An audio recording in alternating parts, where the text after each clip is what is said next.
अस्सलाम वालेकुम। अबरार रशीद आपकी खिदमत में एक मरतबा फिर हाजिर है। और आपको पता है कि मैंने आपको वीज़े की खुशखबरी देनी है कि वीज़े कब खुल रहे हैं। इस हवाले से मैं भी चैन से नहीं बैठता। आप यकीन कीजिए कि दिन रात मैं इस कोशिश में लगा रहता हूँ कि वीज़ों के खुलने या ना खुलने के हवाले से अगर कोई भी खबर मेरे पास आती है तो मैं सबसे पहले आपको वो खबर, वो खुशखबरी आपको बताऊं। और जाहिर है ये खुशखबरी बताते हुए मुझे आपको ये खुशखबरी बताते हुए मुझे खुशी भी होगी। तो वीज़े के हवाले से, यानी जो वीज़ों पर जो बैन है उस हवाले से जो मेरे पास कुछ मालूमात इकट्ठी हुई हैं वो आपके साथ मैं इंशाल्लाह ज़रूर शेयर करूँगा। लेकिन उससे पहले मेरी आपसे दरख्वास्त है कि अगर अभी तक आपने मेरे चैनल को सब्सक्राइब नहीं किया तो इसे ना सिर्फ सब्सक्राइब करें बल्कि जो बेल आइकन है वीडियोस के ताज़ा तरीन नोटिफिकेशन और अपडेट्स के लिए उसको भी ज़रूर प्रेस कर दें। और दूसरी बात यह है कि मैं आपको बताऊंगा कि फैमिली वीज़ास जो हैं उसकी रिन्यूअल के लिए आप कैसे अप्लाई कर सकते हैं, उसका तरीकाकार भी मैं आपको बताऊंगा। उससे भी पहले मैं आपसे एक दरख्वास्त करूंगा कि बहुत से लोग इस वक्त 1-1.5 मिनट की वीडियो बनाकर उसके ऊपर टाइटल ये देते हैं कि पाकिस्तान वालों के लिए बहुत बड़ी खुशखबरी, वीज़ा खुल गया, वीज़ा। मैं आपको बड़े वसूख और दावे से कह रहा हूँ कि अभी तक यूएई की हुकूमत ने वीज़ों पर से पाबंदी हटाने का ऐलान नहीं किया है। इस हवाले से मैं आपको तफसीलन बताऊंगा कि वज़ीर ख़ारजा शाह महमूद कुरैशी के साथ यूएई के जो हुक्मरान हैं या वहाँ के जो हुकाम हैं उन्होंने क्या बातचीत की और इस हवाले से वज़ीर ख़ारजा कितने पुरुमीद या नाउमीद हैं। लेकिन सबसे पहले मैं समझता हूँ कि मुख्तसरन मैं फ़ैमिली वीज़े के हवाले से बता दूँ कि फ़ैमिली वीज़े को किस तरह रिन्यू किया जा सकता है। यानी वो लोग जो इस वक्त यूएई के अंदर मौजूद हैं वो बग़ैर किसी वीज़े के दफ्तर जाए, आमिर सेंटर जाए, वो किस तरह, या आईसीए के ऑफिस जाए, वो अपना फैमिली वीज़ा किस तरह रिन्यू करवा सकते हैं। तो इसके लिए वो आईसीए की वेबसाइट पर जाएंगे जो कि है www.ica.gov.ae, यानी ica.gov.ae ये वेबसाइट है। इस पर आप वीज़ा रिन्यूअल के लिंक पर जाएंगे, वहाँ पर आपको जो भी रिक्वायरमेंट होगी वो आपको ऑनलाइन ही बताई जाएगी। वहीं पर आप फीस अदा कर सकते हैं, मेडिकल कैसे होगा, क्या क्या उसकी रिक्वायरमेंट्स हैं, ये तो मुख्तसर में आपको बता रहा हूँ। लेकिन अगर आप चाहते हैं कि इसकी तफसील में मैं जाऊँ कि कौन कौन से डॉक्यूमेंट्स चाहिए, मेरे पास वो तफसील लिखी हुई है। फिर वह मैं लिखी हुई तफसील आपको पढ़ के बता दूंगा कि आपको डॉक्यूमेंट्स कौन कौन से चाहिए और इसका एग्जैक्ट तरीक़ाकार क्या है।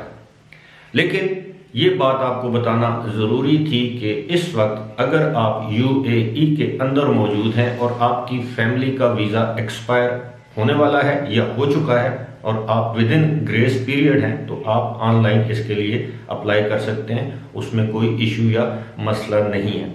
इसी तरह जिन लोगों के वीज़े चंद दिनों में, विजिट वीज़े भी अगर एक्सपायर होने वाले हैं या 2-4 दिन पहले एक्सपायर हो चुके हैं, वो अपने विजिट वीज़े की एक्सटेंशन के लिए भी अप्लाई कर सकते हैं। और मेरा ज़ाती ख्याल है कि 3 महीने की एक्सटेंशन के लिए कोई 1350 से 1400 दिरहम फ़ीस वसूल की जा रही है। अगर आप डायरेक्ट अप्लाई करें, अगर आप एजेंट के जरिए अप्लाई करेंगे तो वो 1800 से 2000 या 2200 दिरहम तक आपसे वसूल कर सकता है।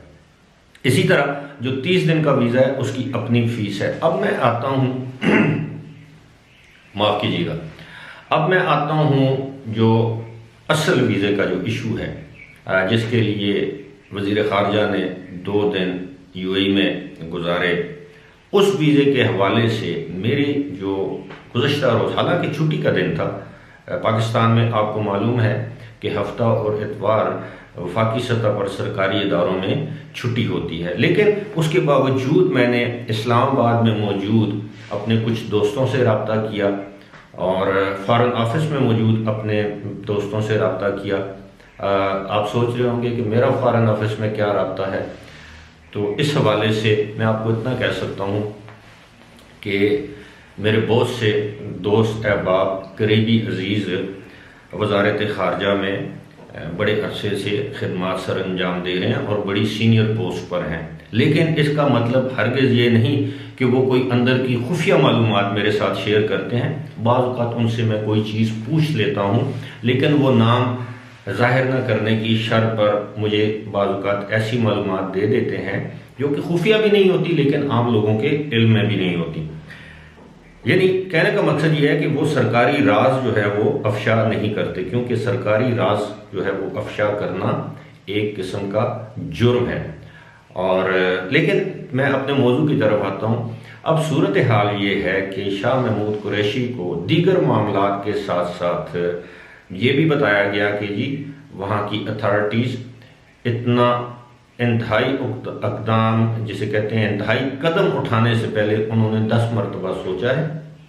सूरत हाल ये है कि बहुत बड़ी तादाद में पाकिस्तानी ऑलरेडी यूएई में गैर कानूनी तौर पर क़याम पजीर हैं या मुकीम हैं, और इन लोगों के कई सालों से वीज़े एक्सपायर हो चुके हैं। ये अपने मुल्क यानी पाकिस्तान वापस नहीं जा रहे। इनको मुतअद्दिद मरतबा एमनेस्टी दी गई है, आम माफ़ी दी गई है, जिसका इन्होंने फ़ायदा नहीं उठाया। और ये पाकिस्तानी, ये यूएई के हुकाम का ये दावा है, ये मैं नहीं कह रहा। और बहुत से पाकिस्तानी ऐसे हैं जो कि छोटे मोटे और बड़े जराइम में मुलव्वस पाए गए हैं। ऐसी सूरत हाल में उन्होंने कहा कि जब हाल ही में यानी जुलाई में यूएई ने दोबारा विजिट वीज़े खोले तो सैकड़ों और हज़ारों की तादाद में ऐसे पाकिस्तानी विजिट वीज़े लेकर दुबई या यूएई पहुंच गए जिनके पास वहां रहने के लिए मुनासिब पैसे नहीं थे, उनका लिबास ऐसा नहीं था जिसको देखकर हम कह सकते कि वो सियाहत की गर्ज से यहाँ पर आए हैं। उनको उर्दू या पश्तो के अलावा कोई ज़बान नहीं आती थी, वो कोई फार्म नहीं समझ सकते थे, और उनका दावा ये था कि वो सियाहत के लिए आए हैं। जबकि यूएई के हुकाम का ये कहना है कि वो समझते हैं कि वो वहाँ पर जॉब सीकिंग के लिए या नौकरी की तलाश के लिए आए हैं। ऐसे लोगों को वापस भी किया गया। बहुत से लोग पाकिस्तानी ऐसे थे जिनके पास रिटर्न टिकट भी नहीं था, अगर रिटर्न टिकट था तो वो फेक था, डमी था, जाली था, ना उनके पास होटल की बुकिंग थी। इसलिए वो समझते हैं कि दुबई या यूएई की सूरत हाल, माशी सूरत हाल इस वक्त इतनी बड़ी तादाद में गैर कानूनी लोगों को रखने की इजाज़त नहीं देती और ना ही वो ऐसा कर सकते हैं। लिहाजा इस सारी सूरत हाल से निपटने के लिए अब उन्होंने कहा है कि एक एमनेस्टी का ऐलान किया हुआ है यूएई ने, जो 31 दिसंबर को एक्सपायर होगी। और जिस तरह आपको मैंने इससे पहले बता रखा है, 31 दिसंबर के बाद शायद अच्छी खबरें आना शुरू हो जाएं। लेकिन एक तरफ यूएई के हुकाम ने वीज़े के मामले पर चुप साध रखी है, वहाँ का मीडिया इस हवाले से खामोश है। दूसरी जानब अगर आप देखें तो हुकूमत पाकिस्तान की तरफ से भी कोई हलचल नज़र नहीं आ रही। यानी अक्सर ये होता है कि जब शाह महमूद कुरैशी किसी फॉरेन ट्रिप से वापस आते हैं तो वो पाकिस्तान में मीडिया के ज़रिए, ट्विटर के ज़रिए या प्रेस कॉन्फ्रेंस के ज़रिए, अपने किसी स्टेटमेंट के ज़रिए, दफ्तर खारजा की स्टेटमेंट के ज़रिए वो कुछ ना कुछ बयान देते हैं। लेकिन यूएई के दौरे के बाद उन्होंने अपनी ज़बान को ताले लगा रखे हैं, जिससे अवाम में शुकूक व शुबात जन्म ले रहे हैं। अब मैं जिस बात का जिक्र आपसे करना चाह रहा था वो ये है कि 31 दिसंबर के बाद, 31 दिसंबर यानी 1 जनवरी और 15 जनवरी के दरमियान यूएई की हुकूमत वीज़े खोलने का ऐलान कर सकती है।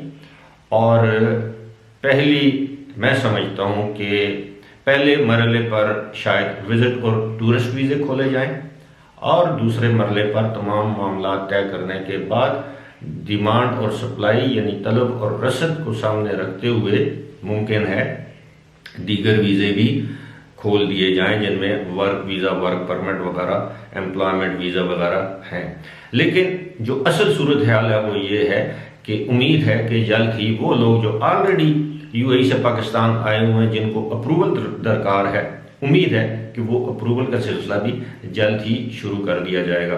फिलहाल इसी के साथ मुझे दीजिए इजाज़त। खुदा हाफिज़।